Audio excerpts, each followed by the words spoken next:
So I've started using Twitter again, and I know that's probably not a good thing for many, many reasons. However, unfortunately, that's where the Stan girlies are at. And currently, as I'm working on a review of the most recent 5 Seconds of Summer album, Everyone's a Star, I really want to know what the 5 Sauce Stan Twitter girlies are talking about in relation to this record. So I decided to boot up the old Twitter account again. I actually deleted my original one. My original account was created in like June of 2015, so my account would be over 10 years old by this point. However, I deleted it back in 2022 when Elon bought the website, but then created a new one a little bit later, again, so I can keep up with the shenanigans of Stan Twitter. I really shouldn't, but I'm just gonna pretend that it's for my job. So for my job, I've been seeing that a lot of the 5 Sauce fam either hate talking about the Sounds Good Feels Good era or loves talking about the Sounds Good Feels Good era. And that's basically for the same reason, which is controversy, drama, if you will. It's an extremely controversial and I would argue iconic era of their career. And I think it's also very important to understanding 5 Sauce and their history as a whole, like especially during these times. I would argue this era is the biggest one that they're sort of like commentating on with their most recent album, Everyone's a Star. Again, maybe that's just me because I was aware and was like a huge fan of 5 Sauce during this era, so my bias kind of seeps in. This was probably like peak standum for me. I was never like fully in fandom. I always feel a slight disconnection with fandom because I never like delved fully into it, or at least felt like I never did. In many ways, I still am to this day a lurker, and that's definitely what I was back then. However, if I still had my old Twitter, I could probably pull up some responses that I had made defending 5 Sauce and their honor during the time that this article had released, because I definitely did a little bit of that. Not too much, but a little bit. So in the spirit of people bringing up old tweets and leaked text messages, I've decided that I want to talk about the 5 Sauce Rolling Stone article.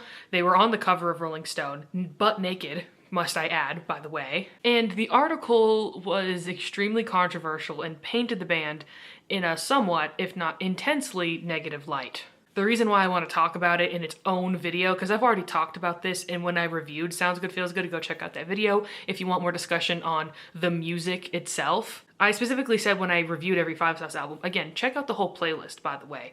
I've reviewed every album of theirs up to 5 Sauce 5. So I did talk about other things other than just the music when I did those videos. But I specifically want to delve more into the Rolling Stone article because it's an extremely fascinating piece of text, and also it is going to be, if I plan everything right, the 10-year anniversary of the article's release at the time that this should hopefully get uploaded. The article released on December 26th, 2015. And this was an extremely interesting and volatile point in the artist's career. Specifically, this article, I have a printout of it, by the way. It's because my old man eyeballs does not want to look at a computer screen for this entire time, and I've taken notes. This is extremely serious to me, y'all. Okay. I would say that this article functions the most within the world of like the artist documentary lambasting of sorts, if that's even a proper phrase. The artist documentary of sorts is a famous genre unto itself where it represents the artist at their most narcissistic and annoying and worst personality trait-wise.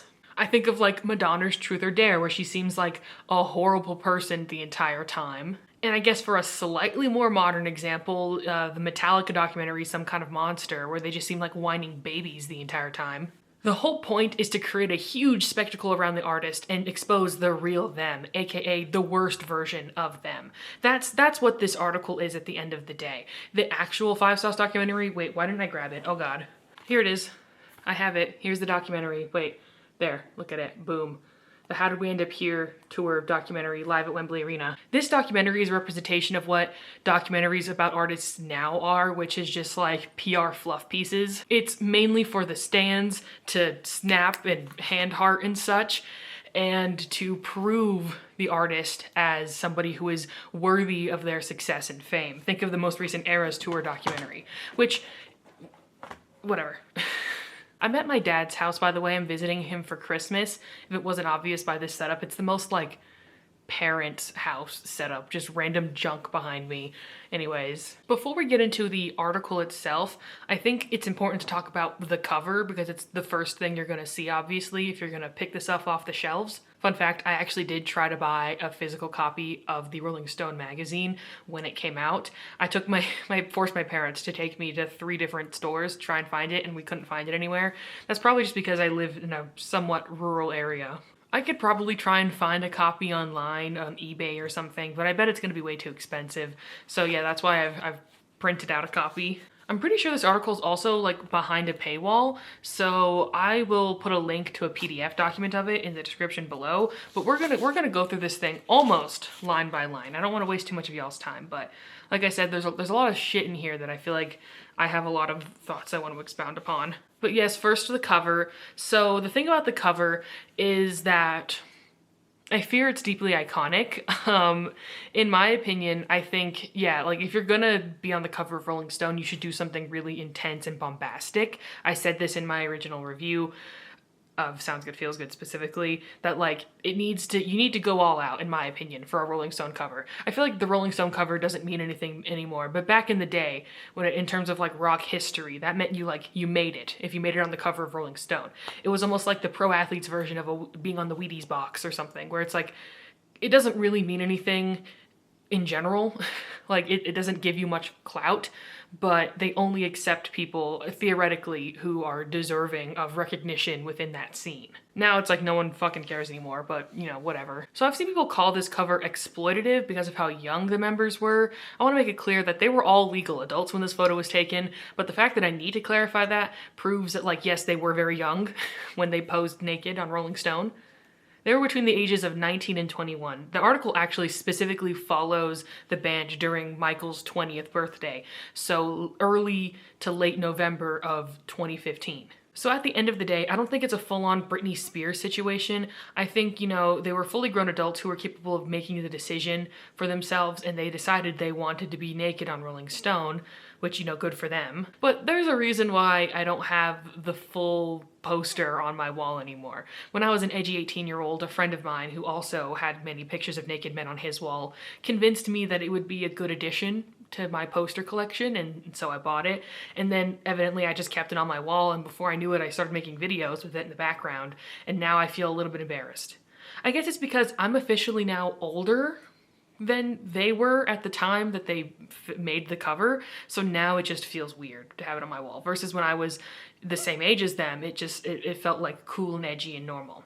Anyways, though. Again, like how many other artists can say that they've posed naked on Rolling Stone? That's what I mean when I say it's extremely iconic, but there is a slight ickiness surrounding it, definitely. I understand that the point is supposed to be that they've stripped themselves down naked to just their lyrical material, because the album itself, Sounds Good Feels Good, was a lot more deeper and delving into their personal lives, whereas the first album was more of like a fun teenage romp, which it's good for that reason. But Sounds Good Feels Good is definitely opening up more of an emotional, deeper side to them. And again, I love it for that reason. So sure, that may be like the deep philosophical, emotional reason why they're naked on Rolling Stone, but like they're naked on Rolling Stone for a reason, and that is for engagement, which again is where I can see the ickiness coming in to play. People were also just really weird about the cover when it released.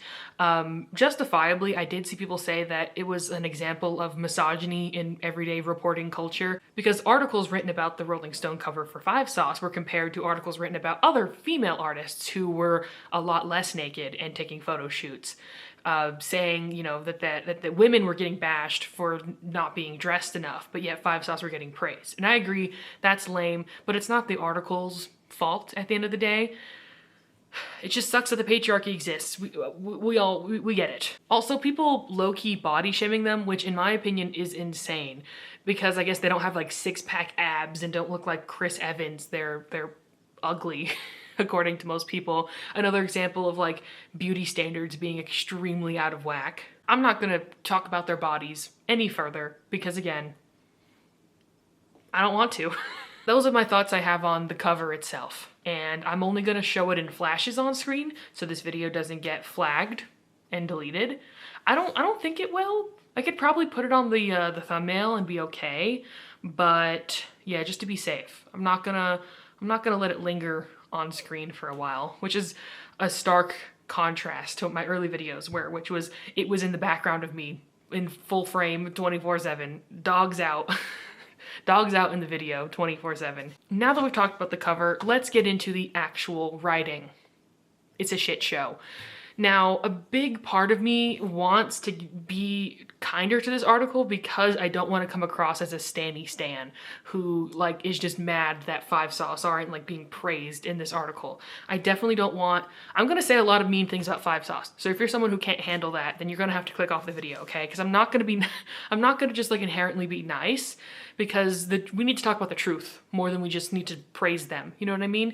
I feel like, again, it's a disservice to only talk about nice things and ignore and outright claim false any negative aspects about the band, because I feel like that just treats them worse than how the media was treating them at the time. So yeah, we're gonna talk about some stuff that's like not cool and kind of serious. However, I also just don't like the way that this article is written. Personally, like the stink of this article to me is that it's purely here for spectacle. It's purely here to derive the most salacious, shocking things from these guys and not talk about how they're musicians or anything. I swear Rolling Stone used to interview artists about their like music and their artistic endeavors. Maybe I'm wrong, maybe they've always been this way. Someone who is like a historian in Rolling Stone or a journalist or whatever can let me know. I'm not a journalist. I'm just a stinky English major about to graduate with their undergraduate degree in English writing. So I'm coming at this from an English major perspective and not a journalist perspective. I should clarify that as well. But all of the contents of this article have basically nothing to do with the music. And the only times they do start to focus on the music, it is bad. It's a bad time. So we'll get there when we get there, however. At the end of the day, when it comes to reviewing this article, what I want to do is question why things are in the article and what purpose does it serve. So when something is mentioned, I want to go, why is that mentioned? And what narrative does this topic being mentioned serve? And what is also being served by what is left out? Because since I have 5sauce brain, I have sauce rot, famously. I know what was happening also behind the scenes. I know all the deep lore guys. Like, I don't talk about it in my reviews because, again, I don't like to talk about the deep lore too much in the reviews because they're supposed to be reviews of the music. However, I know it all, guys. Recently, as in. When I was, like, actually actively following them at the time, I knew nothing. I only just barely learned all the cringy Camila Cabello stuff. For those who didn't know, Michael Clifford and Camila Cabello, they were fucking on the down low. But let's move on. So the title of the article is 5 Seconds of Summer, Inside the Wild Life of the World's Hottest Band. In my opinion, that's not that high of a bar to clear, the world's hottest band. What other bands existed at this time? I think like 21 Pilots was starting to hit it big. They had just released Blurry Face. Other than like your mainstream acts like fucking Maroon 5 or Imagine Dragons, what other band is like going to be super successful and popular in 2015 pop culture? And I'm not counting artists like One Direction and stuff. I'm talking about bands who play their own instruments and such. Like Fall Out Boy, they were elder statesmen by that point, in my opinion. So within the first paragraph, this article frames the band as lazy, like aloof, people who don't care about anything other than getting drunk and partying. The very, very opening scene describes how the sun is setting in a Bel Air mansion and 5sauce are still asleep from the night before, and that the place is surrounded with empty beer bottles and there's wine stains on the floor. All the people who work around them are just sitting, waiting for them to wake up. They describe their manager like patiently waiting and texting them to wake up and hearing nothing in response. And then they finally wake up and act like the guy isn't even there and are just like moseying around the mansion half naked, hungover from the night before. Something that the article calls to attention, which was probably the first time this fact had ever been mentioned outside of like boardroom meetings, is the fact that 5sauce were assigned specific personalities. Like they were characters in a TV show, and most of the media surrounding them was trying to push that sort of narrative because you were supposed to associate with your favorite archetype and stand them and put their posters on your wall and kiss them at night or whatever. Boy in a boy band, imaginary boyfriend. I'm gonna get to a point in my life where I just start speaking in Five Sauce lyrics and you guys are gonna have to decode it. So I see that heavily being present in the article. They talk about it and then perpetuate it. That's a big thing, a part of this article, is that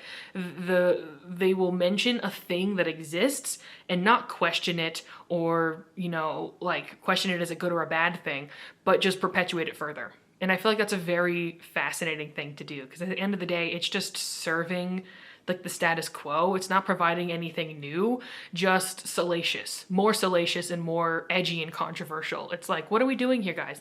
At the end of the day, so much of what the information in this thing feels pointless. Oh, look, you can see a little mini version of the cover. I printed it in black and white because I'm currently working on a Mabav zine, My Babysitter's a Vampire. For those who don't know, I'm a My Babysitter's a Vampire YouTuber in the daytime and a Five Sauce YouTuber in the night. And I'm currently printing a lot of color images, so this was not one I was going to use my color ink on. So in my opinion, examples of this sort of like narrative being pushed is just how they describe the members as they slowly all wake up. First, it's Luke Hemmings, the Australian pop band's heartthrob frontman. And then bassist Callum Hood, who's 19 but still looks like the high school soccer player he was a few years ago. And then Michael Clifford, pale and swearing like a sailor. Eventually they also describe Ashton waking up, the band's oldest and perhaps most responsible member. The night before they had performed at the American Music Awards. Specifically, Clifford says, a lot of fake people, which sucks. And then Hemmings says, it's just like Viners and internet personalities, those kinds of people. Fucking pisses me off. Why are you here? And was he lying? I don't think so. If I had to go to a party and Jake fucking Paul was there, I wouldn't be happy either. Actually, you know what? This is before the Jake Paul times, which is crazy to think about. It then describes that after the American Music Awards, they went to a party hosted by Nick Jonas, but then after that crashed Justin Bieber's party and make fun of him, saying that he played his album on loop for hours. This actually caused Justin Bieber to tweet Michael Clifford. Like, he literally, like, unprovoked, just tweeted at Michael Clifford, keep my name out of your mouth in the press, and made like 3 tweets in a row about it, and then I think deleted them a little bit later. So this is what I mean when I say that like Five Sauce during this era were extremely overexposed. They were like, again, they were tweeting Taylor Swift crashing her birthday party after the release of this article. They then crashed a party hosted by The Weeknd, and they specifically said that Ashton left after Diddy showed up, which that was a smart decision on his part, I can tell you that much. The article then goes on to highlight how Five Sauce wanted to be like their idols, Good Charlotte and Sum 41, but have in many ways surpassed their success because they get retweeted all the time and have all these intense teenage fans. This line also is really weird. They are subjects of fan fiction, which some features bondage, sex, and cross-dressing, like casual dehumanization of fans, calling them all freaks who write kinky sex fan fiction. And Callum specifically says, I don't read that shit, which yeah, he shouldn't. No one should ever have to like really read the most intense fan fiction of themselves, in my opinion. And then Ashton is quoted saying, the screaming is a very stressful thing, but an awesome thing. Again, I feel like there's an element of dehumanization in the sense that like the fans are just screaming girls, just loud screams, and it's a sea of loud screaming, and not people who have deeply connected with their music on an emotional level. The framing is what I'm saying. Like, they're framing things in a very specific way that I think is fascinating. This is why so many fans were offended, by the way, by this article. I distinctly remember at the time people being like, I am no longer a fan of Five Sauce. Specifically on Tumblr, the Five Sauce Rolling Stone tag had a bunch of people saying like, if this is who Five Sauce are, then I'm unstanding. It's not a good time. It wasn't a good time in the fandom. And then the other side of people who were still, you know, ride or die for them were saying that everything in the article was false and harassing the author, which is never cool. People should never do. I need to clarify, and I should have said this at the top of the video. I am not here to say that anything that's in this article is false, because this was a big problem when it released, was people saying that everything in it is false, they lied, Five Sauce, my sweet cinnamon rolls would never do this. The only time they've really ever talked about this article was literally a couple of months ago with Callum when he was doing an interview for his solo work. You know what? There is this one article.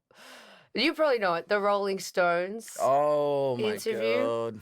Yeah. So that was bizarre. First of all, on the front cover, it's like all four of you naked Oh and wet yeah, we're and naked. Yeah. and you're all sleepy as big night the night before, and they make you sound Mm, like rock star, chick energy, all that sort of gear. Um, yeah. but you threw crazy house parties.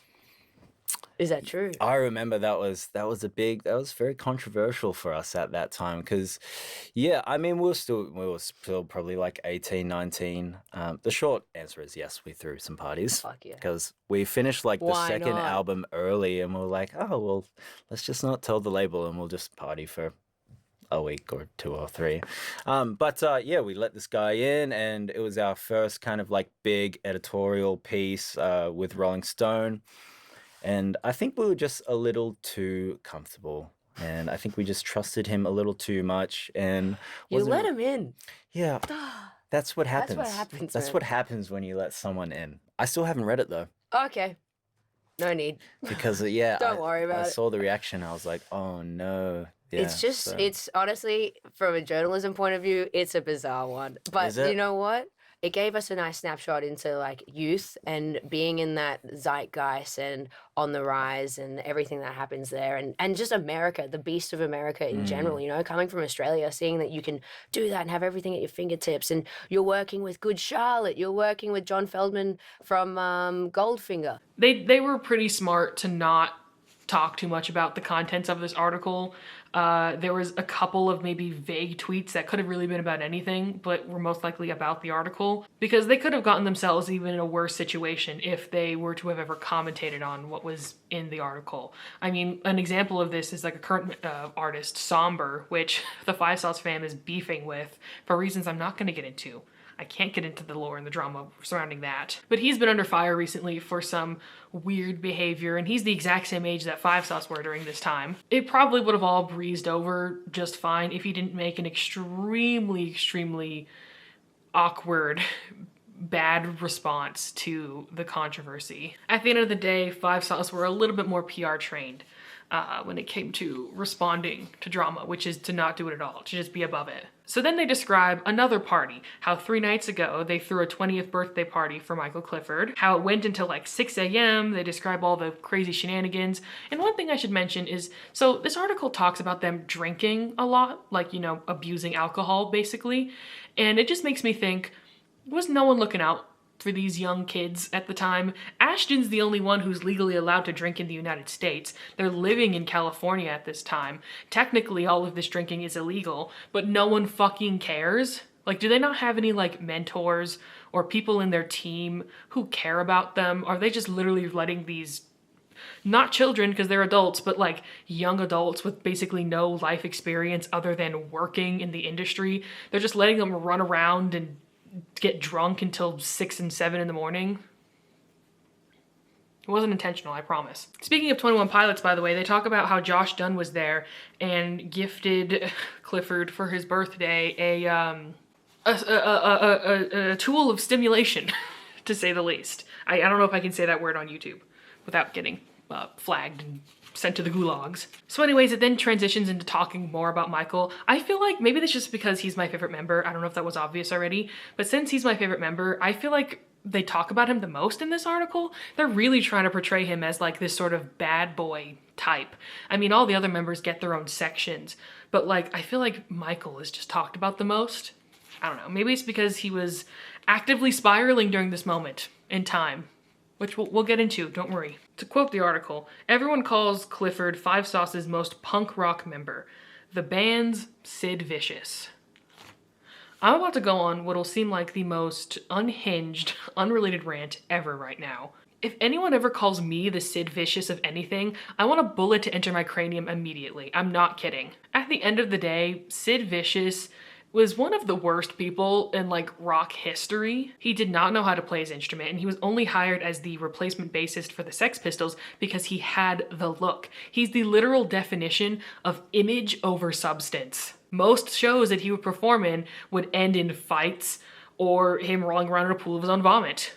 I wish I was in my room right now because I would have my bookshelf and I could pull out the Alice Bagg autobiography and her description of Sid Vicious, who she met at least once at the time, and it's not a good description, I can tell you that much. At the end of the day, he was an extremely volatile person who had an intense heroin addiction and may or may not have killed his girlfriend and died a few months later of a heroin overdose after said alleged crime was committed. We really need to stop using Sid Vicious and his name as an example of like an iconic punk or whatever, because it really is just a representation of all of the worst parts of the scene in its early years. And it's like, ugh. I can't. Next, we get into the part that the fans hated the most, and is probably where most of them rage quit, which is why I don't really hear much discussion on what happens in the rest of this article, besides like the very final paragraph. There's one question that bothers them the most. Are you a boy band? They were called one just last night at an industry party when Hemmings was introduced to a new group. They said, "We're in a boy band," he says. I was like, I'm walking away now. I wonder who that was. Emblem 3 maybe? 75% of our lives is proving we're a real band, says Erwin. We're getting good at it now. We don't want to just be, like, for girls. We want to be for everyone. That's a great mission we have, and I'm already seeing a few male fans start to pop up, and that's cool. Here's my opinion on this. I've said before, when talking about Five Sauce, that like in the early years, aka during this time period, they did criticize the fact that they had a majority female fan base. We've evolved way past that now in the modern day. They were most recently interviewed by the Today Show, and Luke was specifically quoted saying that like they're glad that they have an all-female fan base because young women specifically are the tastemakers of society, which is true, they're right, and that at the end of the day, they're very happy that they have a female fan base. Probably because of the problems they faced saying this back in 2015. But also because I definitely believe that they believe that now. I honestly don't, I'm not gonna say that this quote was taken out of context or anything. I believe the context that it's stated within, but like it is true that so much of Five Sauce and their struggles during the early years was to be taken seriously as artists. Sorry, my Hotmail's going off apparently. Right before that quote from Ashton, Luke is quoted saying, "If I have to be asked who my celebrity crush is one more fucking time," and we're talking about how relentless their promo was at this time. In my opinion, that quote, again, it seems like it's calling to the fact that like no one was treating them as musicians, but just like hot, sexy boys. Basically, they basically never got asked about the questions about the music. Genuinely, I would love to hear what their thoughts were on when creating this album at the time.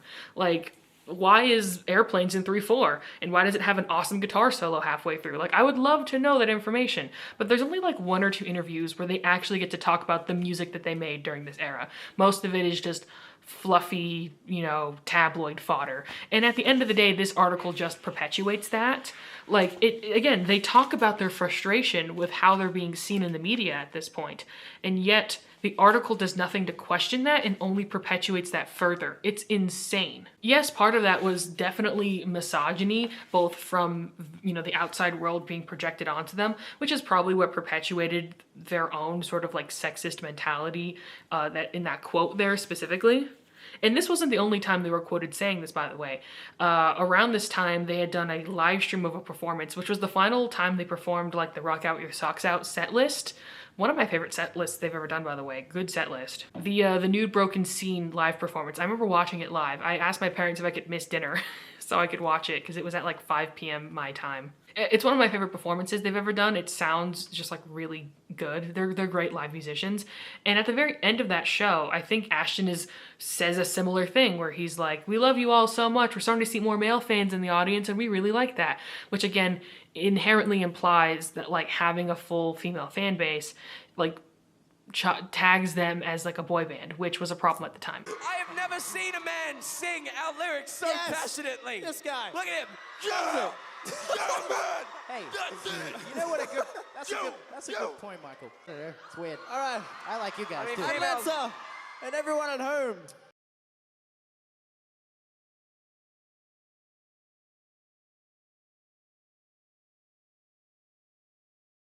I'm so glad that the boy band conversation has been spun into something so much more and better nowadays. But we'll talk about that when we review Everyone's a Star.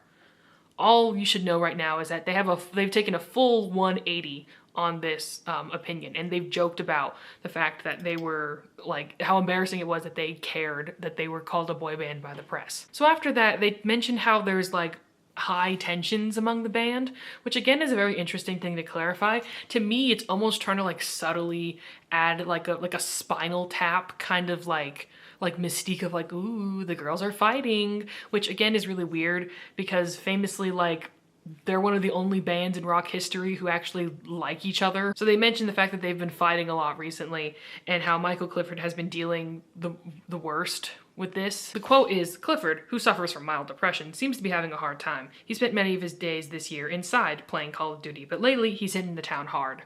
Again, to me, I don't know about you guys, but this basically feels like a cry for help, like he's going through an episode, and it'll make more sense once we get into some later stuff as well, not just this plainly, but like he's clearly going through like a bad time, and the article has nothing to expound upon that with, that maybe the pressures of fame are getting to these people. Like, it's not interested at all in the deeper complexities behind their behavior, just the fact that their behavior is, like I've been saying, salacious and shocking. It's trying to cash in on navel gazing alone, which is something I said in my previous review of this article, and I just think that's bad at the end of the day. I can see why the management and their whole team probably decided that was the best thing to do. They all probably thought their 15 minutes were running up quick, and the album itself is not commercial for pop music at the time specifically. So they were not going to sell it to the pop audience who they'd been favoring the most during this era.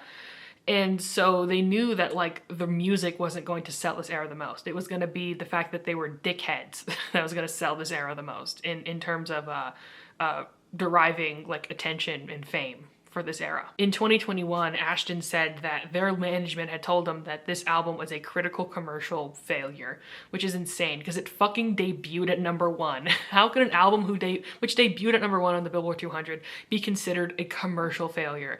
And in terms of a critical failure, they got better reviews in their previous album, but they were still pretty middling. It was like 6 out of 10s generally, which isn't a bad score, let me just say. But the problem was that they were just being marketed to the wrong audience. Most of the critics were saying that it was too pop for a rock album, and most of the pop audience was saying that it was too rock for a pop album. I got one foot in the golden light, one foot in the gutter.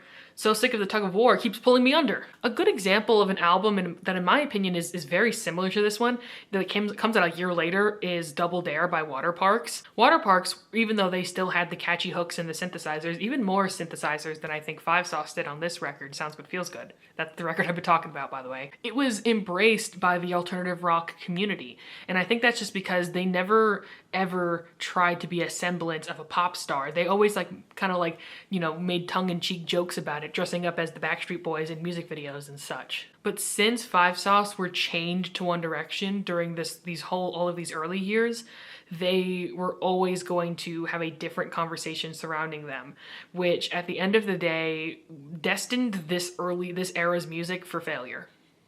In my opinion, allegedly. So the streets are saying. It was my favorite album of theirs for so long, and then now they're still making music, and it's slowly getting usurped by all their new albums. So the article then goes on to describe how they go to a good Charlotte concert. First, they go to dinner with John Feldman, who, the way that they describe him basically makes him sound like a fool, which in my opinion is like rude. They describe him as fast talking and how when he was in a band, Goldfinger, they basically are a one-hit wonder. They mention Wormstein or Wormstein, however you want to pronounce it, which is very fascinating to me because do y'all know about Wormstein or Wormstein? It's one of my favorite little like random pieces of Five Sauce lore. It was basically like the continuation of the 500 Years of Winter joke, if you know the song Pizza. That was like them pretending to be a hardcore punk band. My personal headcanon is that Wormstein is also 500 Years of Winter. It's the same like fake band name. They've just changed their name. And they made the song Donuts. So the bit was that they would make these hardcore punk songs about food that were like 50 seconds long. And John Feldman was the drummer and Ashton was the lead singer. In my opinion, to a degree, it seems like they wanted to be taken seriously as musicians and as rock musicians specifically. and the industry was just not doing that. So things like Wormstein and the performance they did on Howard Stern, where they play their American Idiot cover, which they hadn't done for hadn't been on the set list at least for like a year at that point, I'm pretty sure. And they do like a little metal breakdown thing. I think the reason why they were doing these things at the time was to try and get some street cred. I don't think it worked though, and it was all fruitless because Youngblood they stopped caring about that by then. So it was for the better though. I have to say, I'll probably talk about this and their like creative direction as musicians a little bit further on in the video. In the Howard Stern interview, Michael starts like noodling away on his guitar, and it's something that kind of sounds like metallic something like very like 90s kind of metal sounding. And Howard Stern is like, yo, you guys should do something about that. And then they just go into like a little 1-minute jam where they do like a heavy like rock breakdown, and it does sound pretty good for the fact that they're just making it up on the spot. And everyone's like, and they're like, you guys don't make music like that, ha ha. Like basically being shocked that they're able to make heavier music. Like, because that was the biggest critique that the critics had at the time, which was that, oh, they clearly want to be heavier, like bands that they admire, like Green Day and stuff, but they just don't have the ability to do that. At the end of the day, they're too much of lightweights to be able to make music like that. So they're working on getting there. They're making steps in the right direction, but that was never what the problem was. The problem was how the management wanted to sell them at the end of the day, in my opinion. Anyways, they describe how they met John Feldmann, who was the producer, by the way, for their first 2 albums. They specifically said he first heard Five Sauce in London when he was working with an Australian band, the Veronicas, whose singer, Jessica Orglasso, was a friend of Clifford. Yeah, just a friend. That's how I describe that relationship, too. Would you love it when just 2 friends hang out with each other? I need to clarify that Michael was 16 and Jessica was 27 at the time. We're not talking about that further. John Feldmann is quoted saying, "I had so many fucking people say that guitars are over. They are over. It's all EDM and programming. And that's what people want to hear. And thank God they proved them all wrong." A lot of what was happening during this era was praising Five Sauce as the messiah of rock music. No one in real life was doing that, but all of the people that they okayed to give quotes about Five Sauce and praise them were. Like Alex Gaskarth of fucking All Time Low in the documentary was like, they're the progenitors of rock music. They're continuing the rock legacy. All I'm saying is that it looks bad when they then go on to make Youngblood, which is a really good album, but like, is their lean into trendy pop music? They were no longer considered the messiah of pop punk anymore by that point. And I don't want to talk about this because it is so irrelevant, but for some reason the article gives like 2 paragraphs to the moment. They describe how they tried to write a song with Chad Kroeger of Nickelback because they're famously fans of Nickelback, which was not a cool thing to say in 2015. That was probably like peak Nickelback hatred. But they tried to write a song with Chad Kroeger, and they describe him being a weird old guy who like looked up porn on the computer while they were trying to write a song together. And again, how old are they at this point? Again, we had a perfect moment of transition to talk about the music and talk about their creative process. We are introduced to John Feldmann, and we hear that he produced their albums. I would love to hear about, from maybe his perspective, what their creative process was like, and then we can get some quotes from them on working on the album. The album was already done and released by the time that this came out. Compare this to the most recent Rolling Stone article, which came out, before the album Everyone's a Star came out, and they were talking in detail about songs and the lyrical material and the inspiration behind them and the process of writing them and why they picked certain songs and how their image was connected to the music. None of that is in this article. There's not anything like that at all. Did the interviewer even ask a single question about that? It seems like no. So instead of talking about the music, we get this stupid Chad Kroeger story. And they specifically even say like, this isn't gonna help the article at all, is it? And it's like, no. But I still think at the end of the day that this moment was only included in the article because it would be really good tabloid fodder. I can see the articles now. That probably already exists if I just do some light Googling, like 5 Seconds of Summer band members blast Chad Kroeger and call him creepy old man. Like, I can see a Daily Mail article with that exact title. But anyways, then we go on to one of the worst moments in the entire article, which is where we talk about Luke Hemmings' current girlfriend at the time, Arzelia.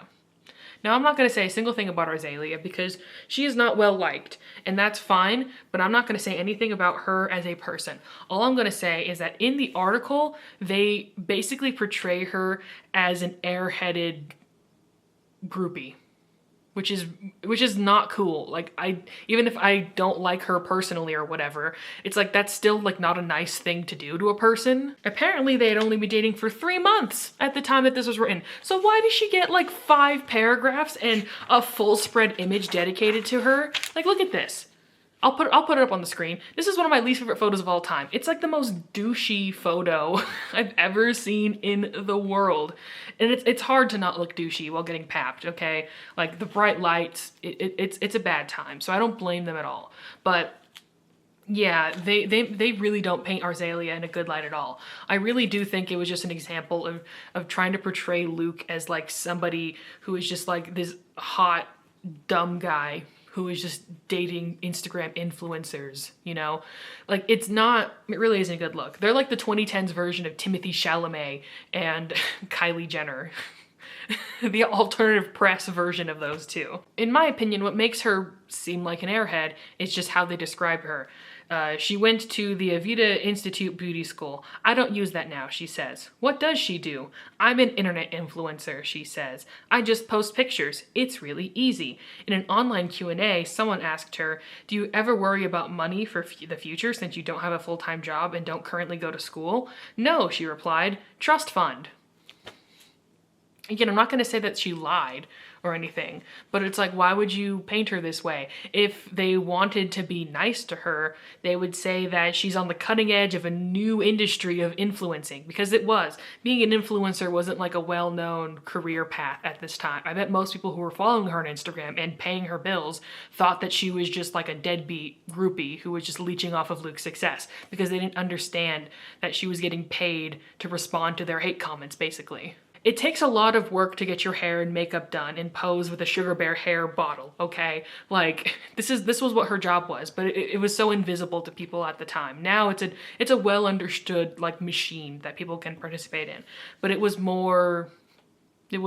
less emphasized at the time. But yes, they describe how she was a villain to the Five Sauce fans, which is for bullshit reasons. That's because, again, the members were the fans' imaginary boyfriends, right? Irritates the metalheads. It's your favorite boy band. And so when one of the members is seen dating somebody, it's like breaking that social contract that they never signed or agreed to, which is that you are my fake pretend boyfriend, you just don't know it yet.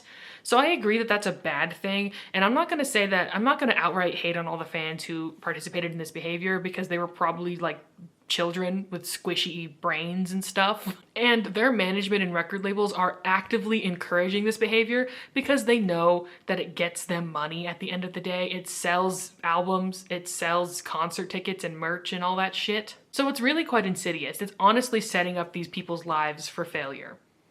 And the article is just doing the same thing, but like showing how much it's hurting the artist in real time.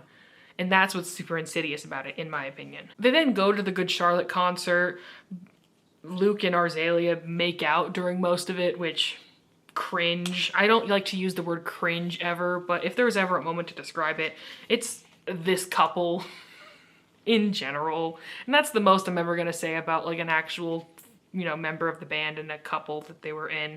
I don't like talking about their personal relationships at all, but like, if I'm reviewing this article and the article decided to dedicate like so much time to it, I guess I have to talk about it. Anyways, they go backstage to Good Charlotte. This was supposed to puff up their cred, saying that they're saving pop punk. Good Charlotte, the Madden Brothers specifically, have nothing but nice things to say about them. They then go over a very, very milquetoast description of their early years, ask them if they're religious because they all went to a Catholic school, and they all say no, pretty much. And then we get into one of my least favorite moments of the article ever. The part that radicalized me as a young fan. And it's not what made me a hater, but like, It contributed to the overall like disdain I grew for Five Sauce once we entered the Youngblood era. Obviously I love them now, so it's all water under the bridge, right?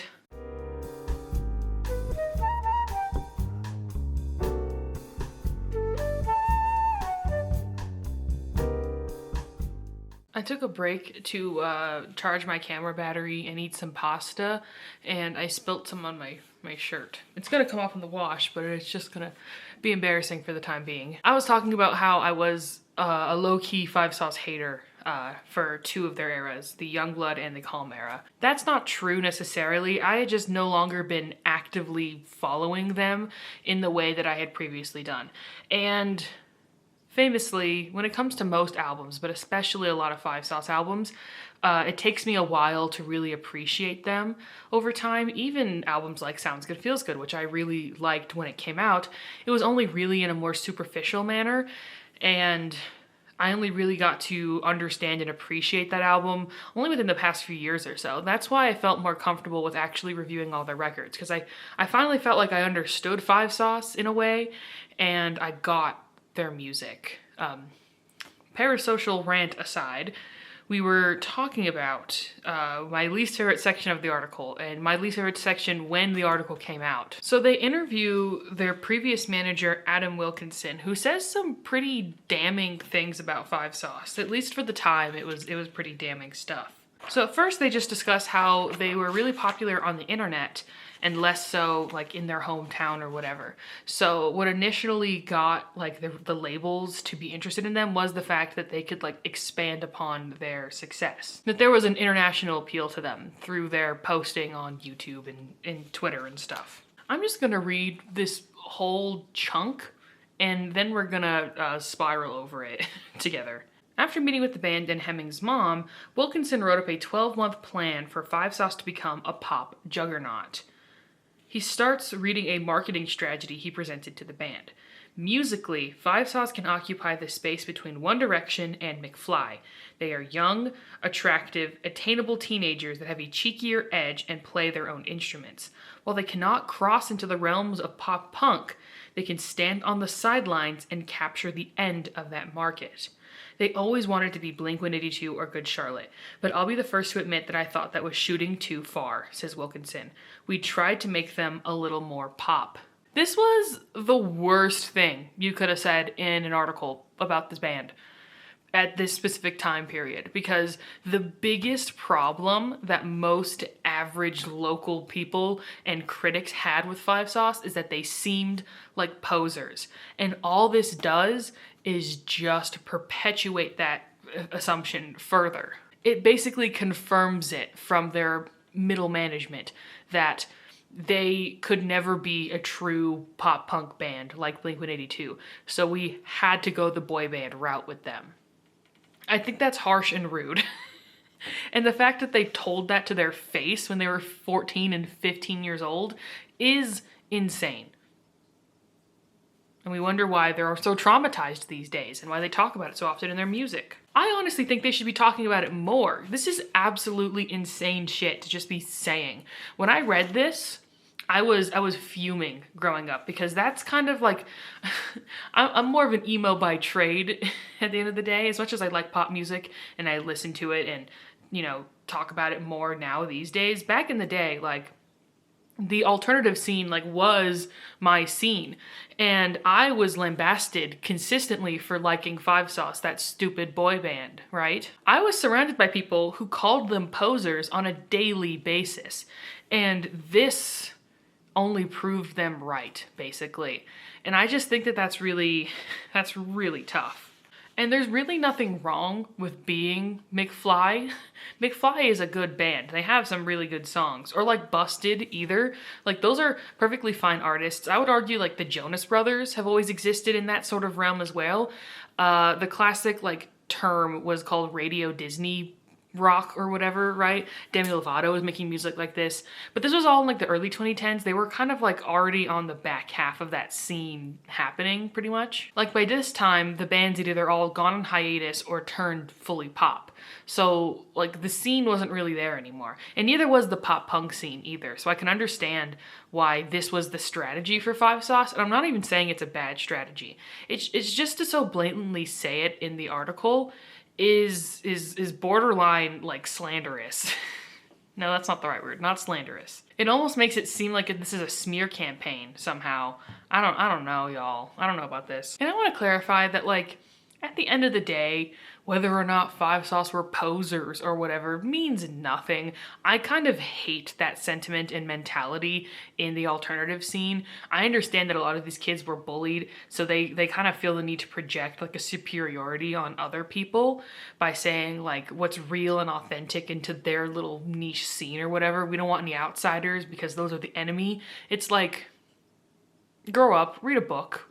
Solve your problems by yourself, you know? So I've constantly said, like, Five Sauce can be heavy if they want to. They just don't want to. They want that popularity and commercial appeal at the end of the day, which is not a bad thing to want. If that ambition drives them to work really hard and produce really good music, then that's fine by me. This is proof of that. They were told this at 15 and went, right, that's what we're gonna do then.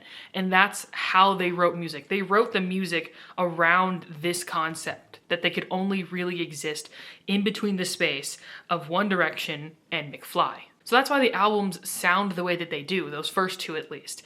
And what's crazy is that that was the biggest problem that the critics specifically, as well as the locals, had with Five Sauce. It was that they weren't rock enough to be a pop punk band, but they weren't pop enough to be a boy band. That they existed too much in between the middle. And that was the problem. People wanted them to pick a side. And eventually they did. And with Youngblood, they picked the pop side. So at the end of the day, it really wasn't set up for them to succeed long term. This is like just like an intense like energy that I pick up from so much of the marketing around this era, was that it was all to like a flash in the pan. You know, like this really intensity of like success and fame all at once, for it to all crescendo at once and then immediately drop off. Like there was, in my opinion, none of this like promotion and stuff reads as like investing in the band long term. It reads like we're trying to get as many pennies out of this 15 minutes of fame that these guys are going to have. And I think that that's horrible, because it's setting up these real human beings who have ambition and want to be musicians to fail. And this is what the industry does. This is what I mean when I say that, like, I don't want to hate on the author of this article specifically, this journalist. I really want to critique the larger systems at play that this article is contributing to at the end of the day. I really don't care about the person who wrote this at all, or what his opinions are on the band. That was like a sentiment at the time, like, oh, he actually hates Five Sauce, so that's why he talked so much shit about them in the article. Like, it has nothing to do with him. It has to do with the system that was actively churning them into mincemeat during this era.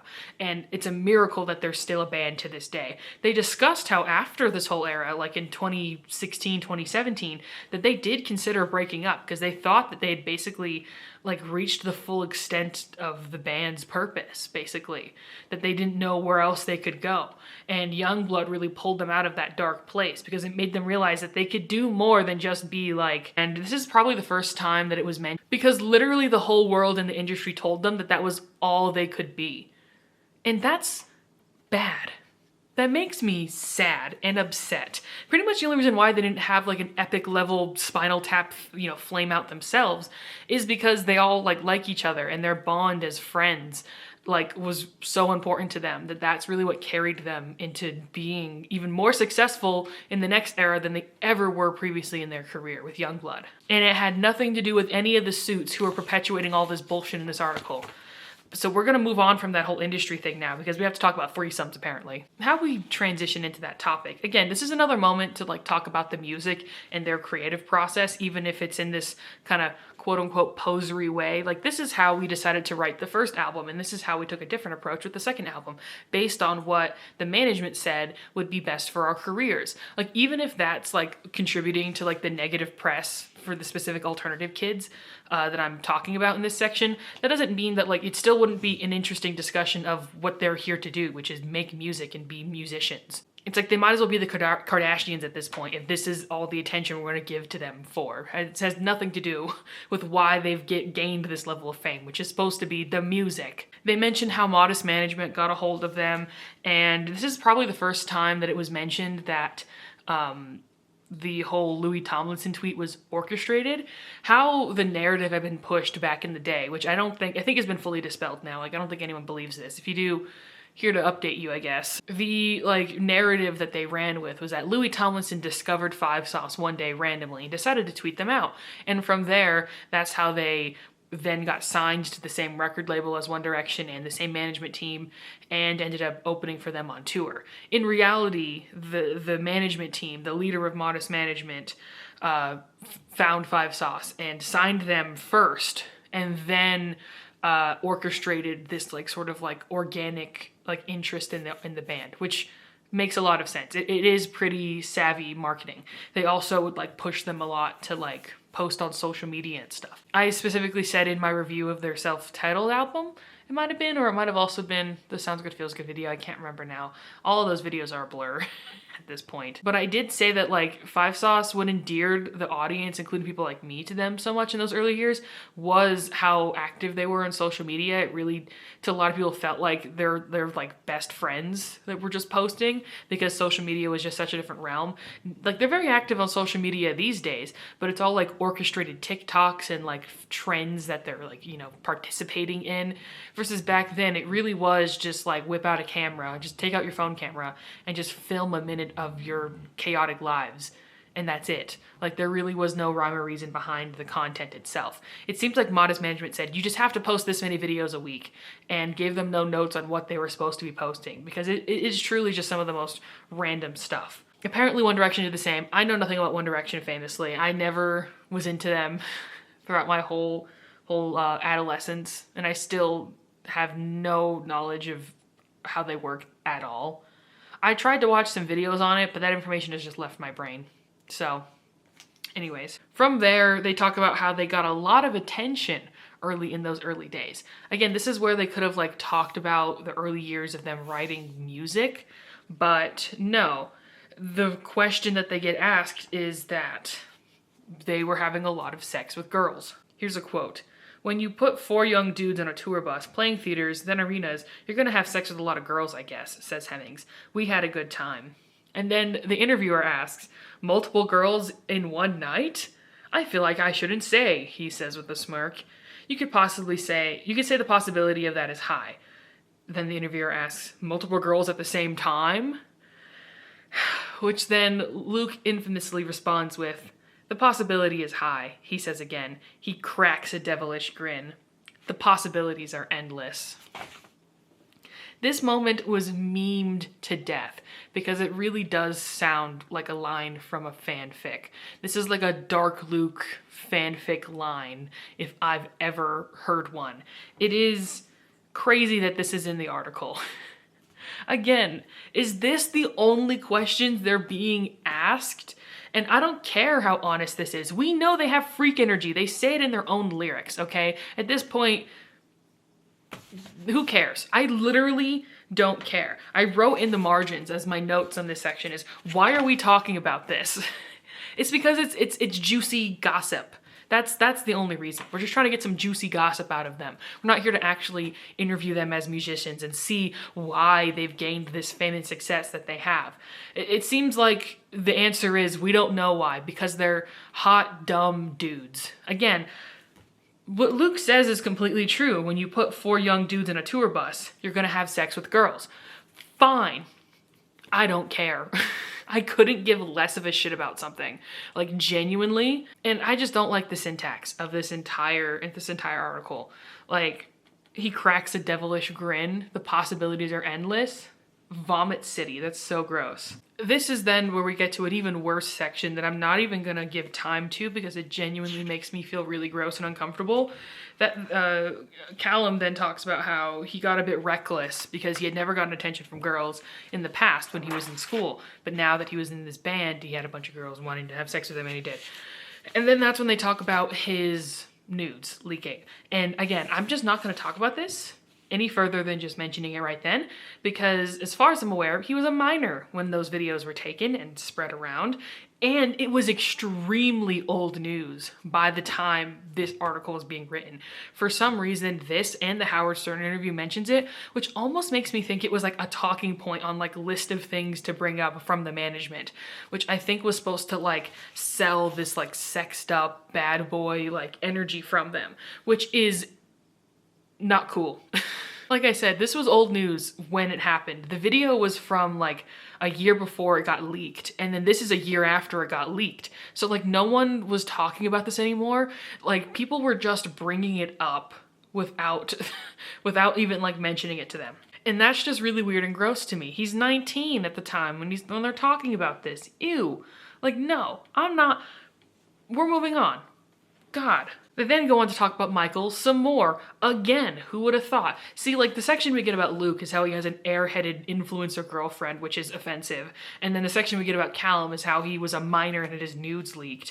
And then with Michael, we get like 3 different sections about how he's depressed and popping pills. And yet, I still feel like there's a lot of intention behind this. So specifically, they mention how he was struggling a lot during this era. They call him the black sheep of the band, which is insane. Their manager at the time, Matt, had said that at some point, Michael had a breaking point where apparently he just wanted to leave because he had been feeling extremely sad. So basically what they're describing is that, this is specifically 2 weeks ago, they said, when they were in Amsterdam.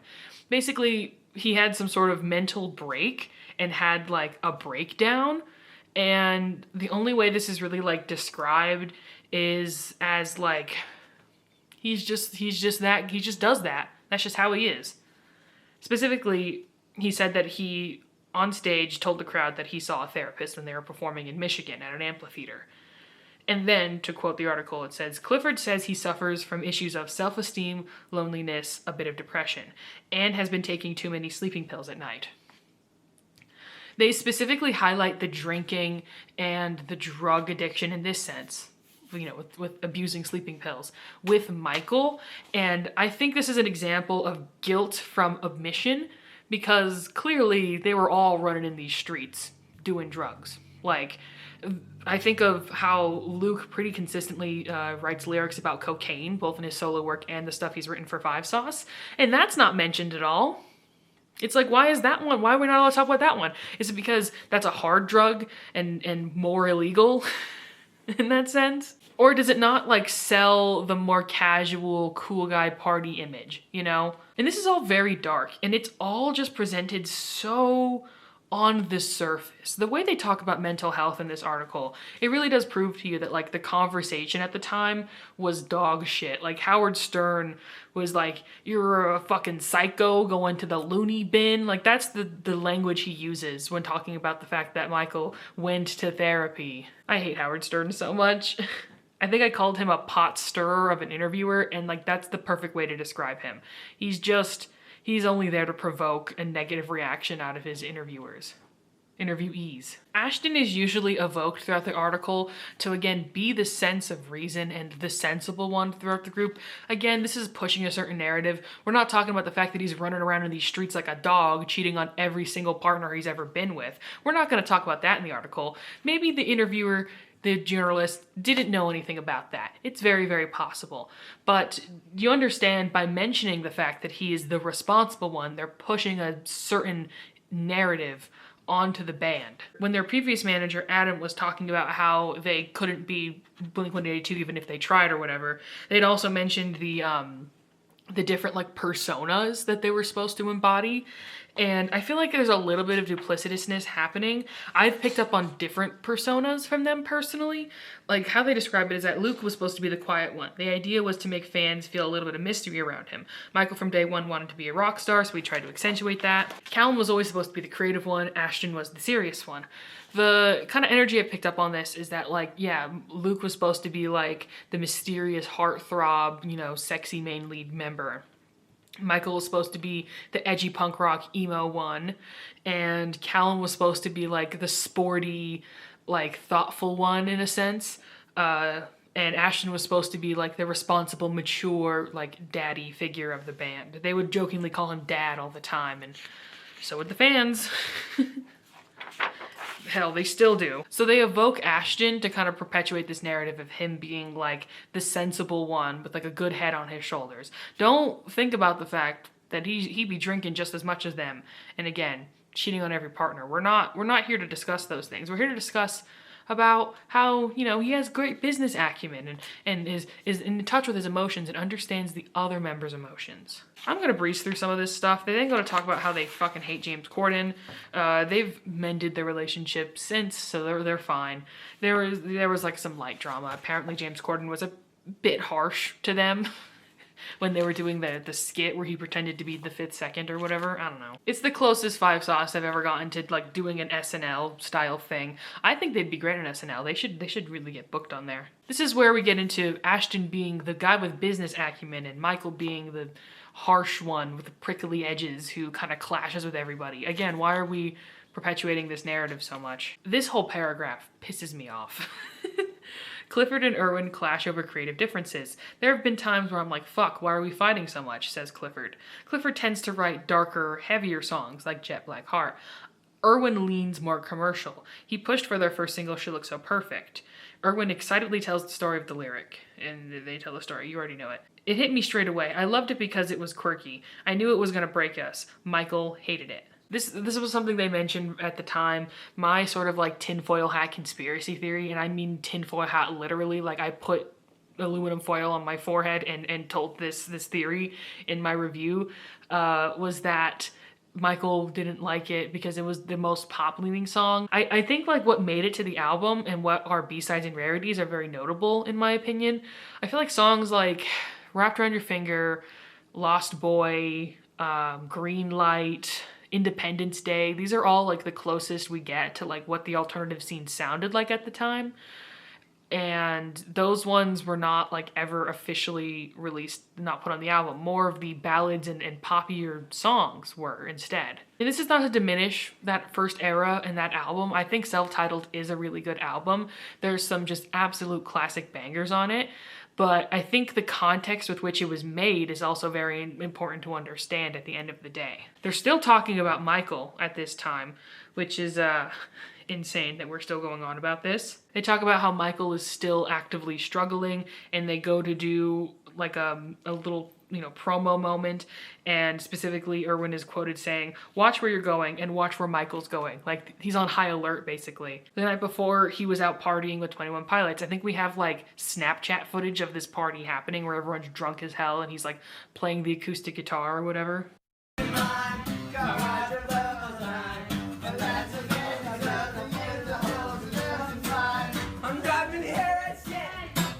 They performed the two singles at the time, She's Kinda Hot and Hey Everybody. Hey Everybody was a horrible choice of single, can I just say?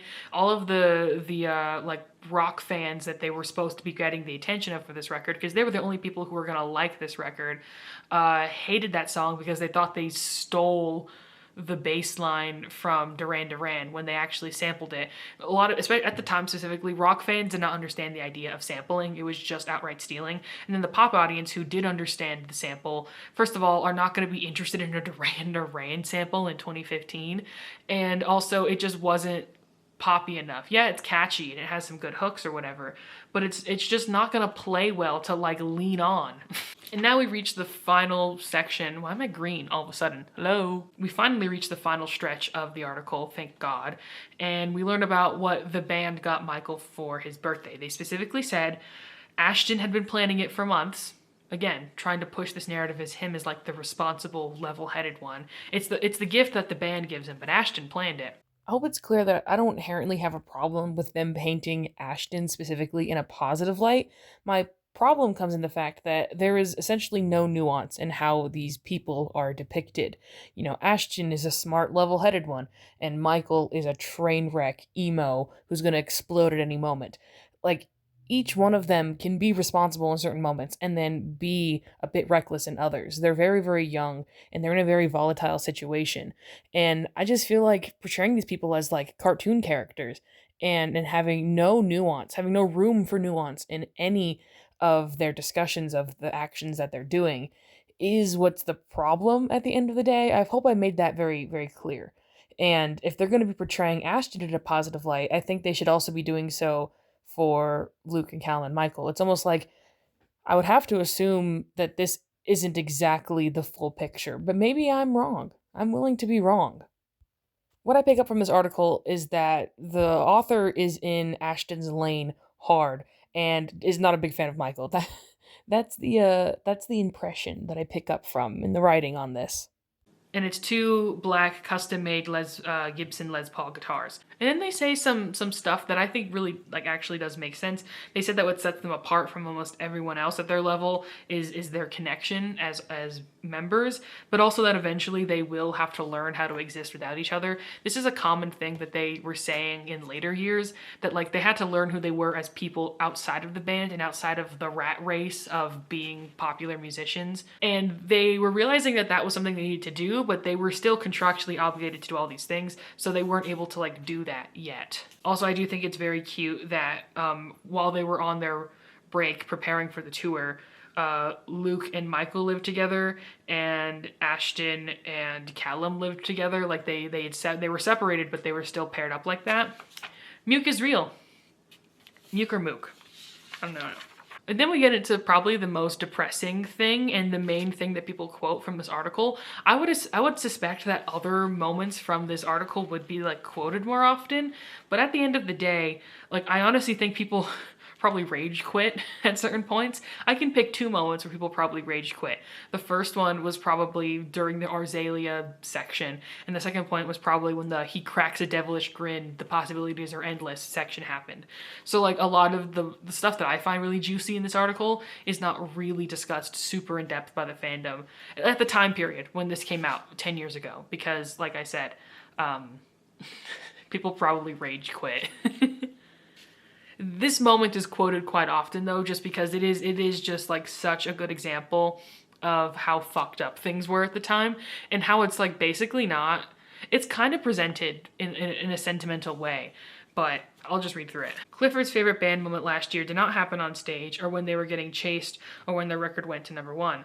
It was in Milan when Five Sauce asked for 5 minutes alone during a tour stop, away from its entourage.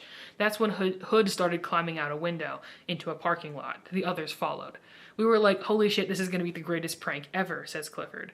We shut the window and jumped out and hid in the parking lot and watched our managers go in the room.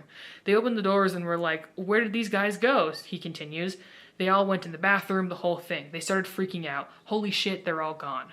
We could have ran, says Clifford, smiling. We could have ran far away. If that's not the most depressing thing I've ever heard in my whole life. This was a sentiment they've brought up closer in the modern day, in 2021.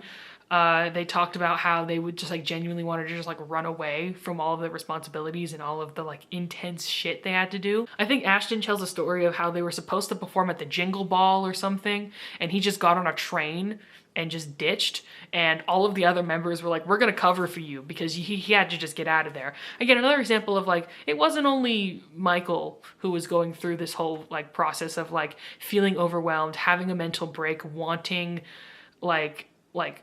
time away from this intense schedule that they were being run on, but we're going to present it as Michael only, because that presents him as the damaged emo one the most. And this being the end of the article kind of perpetuates this idea that this is not sustainable, the current life that they're living.